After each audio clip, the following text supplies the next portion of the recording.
everybody. So if you've ever heard this phrase, SOH CAH TOA, and you were like, what is going on? Why do we have these triangles everywhere? What are these crazy words? I'm going to explain it to you so you understand it in under 5 minutes. All right. So SOH CAH TOA means we're dealing with right triangles.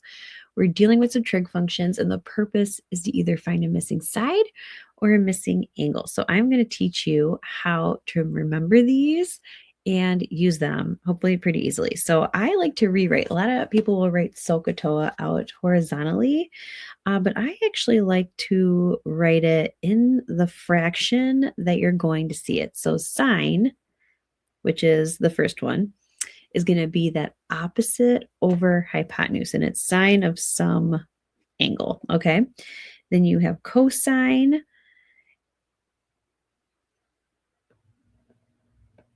and then last but not least, we have tangent.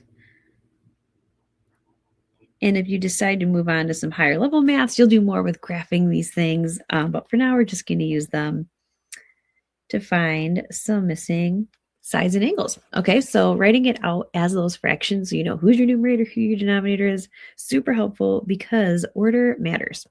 Order matters, okay? So let's check out this right triangle. So when you're looking at a triangle, a capital letter will refer to the angle, and a lowercase letter will refer to the side directly across that 90 or across that triangle, okay? So when we're looking at this right triangle right here, I have angle A.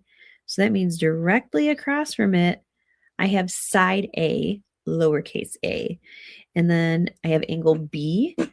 Directly across from it is side B, lowercase b. And then when you have the angle C, lowercase c. Now in this triangle, for all intents and purposes, we are going to say that angle C is our 90-degree angle. So we want to write out the ratio of sides based on that angle. Okay, so if we're looking at A, sine of A, so we're in that bottom left corner, we want opposite over hypotenuse. Well, C has to be the hypotenuse side. The hypotenuse is always directly across from that 90-degree angle. The opposite and adjacent are in relation to the angle you're looking at. So for sine of A, for sine of A, your opposite is like when you can directly draw that line to it, okay? So our opposite for that is going to be side A, and our hypotenuse is going to be that side C. And I'm just going to do these in different colors so the fractions don't get all mushy together, okay? Cosine of A is adjacent over hypotenuse. So the adjacent is the side where it shares part of that angle. So that's going to be side B over hypotenuse, side C. For tangent of A, tangent is opposite over adjacent. So we said the opposite is A, and our adjacent is next to it. That is going to be B. Okay, so now we're going to do the same process, but looking at angle B instead. So we have sine of B opposite over hypotenuse. So our opposite, you can draw a line to it, is that side B over hypotenuse is C. So hypotenuse is not changing. All right. Cosine of B is adjacent over hypotenuse. So our adjacent is that side where it touches it. So we have A over our hypotenuse, which is C. And then tangent of B is opposite over adjacent. So we get opposite is B over adjacent, which is A. So it's like, can you draw a line to it kind of thing. All right. So now let's dive in to one real life problem. And very important to note, your calculator needs to be in degree mode, okay? Or you're going to get some really funky answers. So here we have angle C is our 90-degree angle. We are given 24 degrees, and we are looking for the side directly opposite of it. So that's our opposite side. It can help if you label it. And then that 12 is directly across from the 90-degree angle, so that is our hypotenuse. So what uses opposite in hypotenuse?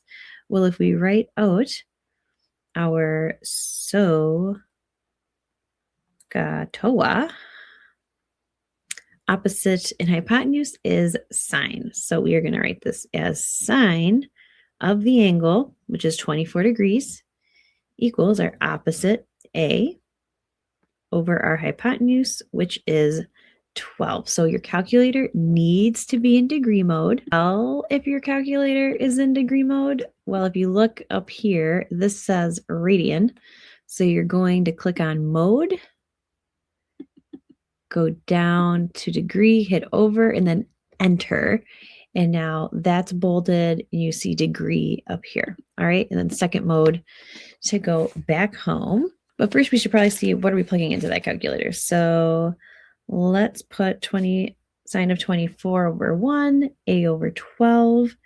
So we are going to, I like to do a little product of the means equals product of the extremes.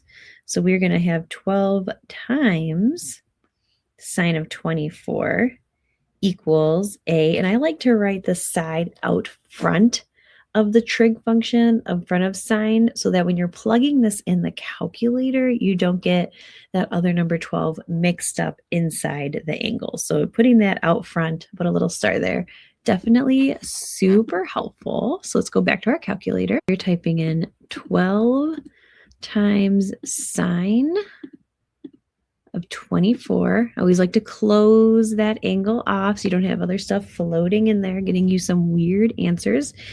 And for this problem, let's just round to the nearest hundredth. Usually whatever problem you're solving for is going to tell you like, hey, round to whatever. So we get 4.88 is approximately side A. And you're done. So stay tuned because in this playlist, I'll be adding more videos of practicing solving for sides because sometimes your missing piece will be in the denominator. And then there'll be another video showing you how to find some missing angles, which that gets very fun. So I hope this cleared up SOH CAH TOA for you a little bit. Don't forget to like and subscribe. And I hope you hate math just a little bit less today. Bye, everybody.